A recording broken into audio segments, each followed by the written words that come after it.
పీలేరు నియోజకవర్గ ప్రజలందరికీ నా నమస్కారాలు. నేను పీలేరు 4 సచివాలయంలో మహిళా పోలీస్ గా పనిచేస్తున్నాను. నేను 242 బూత్ కి బిఎల్ఓగా ఉన్నాను.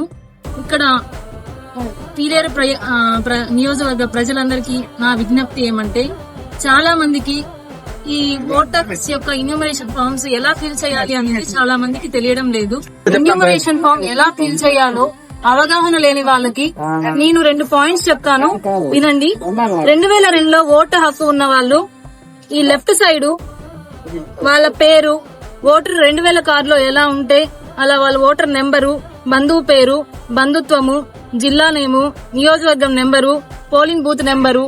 అదే 2002లో ఓటు లేని వాళ్ళకి వాళ్ళ తల్లిదండ్రులు గాని, గ్రాండ్ పేరెంట్స్ కానీ వాళ్ళ ఓటు ఉంటే 2002లో ఓటు కార్డులో ఎలా ఉంటుందో అలా ఫిల్ చేయాలి, రైట్ సైడ్ చేయాలి. అదే విధంగా మీకు అవగాహన లేకపోతే ఇక్కడ అజంతా థియేటర్ దగ్గర క్యాంపు పెట్టినాము. దాన్ని ప్రజలందరూ వినియోగించవలసిందిగా కోరుకుంటున్నాము. మీకెవరికైతే ఈ ఇన్యూమరేషన్ ఫామ్ ఎలా ఫిల్ చేయాలో అవగాహన లేకపోతే ప్రతి ఒక్కరూ ఇక్కడికి వచ్చి మీ యొక్క ఇన్యూమరేషన్ ఫామ్ ని ఎలా ఫిల్ చేయాలో మేము ఇక్కడ అవగాహన ఇస్తున్నాము. ప్రతి ఒక్కరూ దీన్ని వినియోగించుకోవాలని కోరుకుంటున్నాను.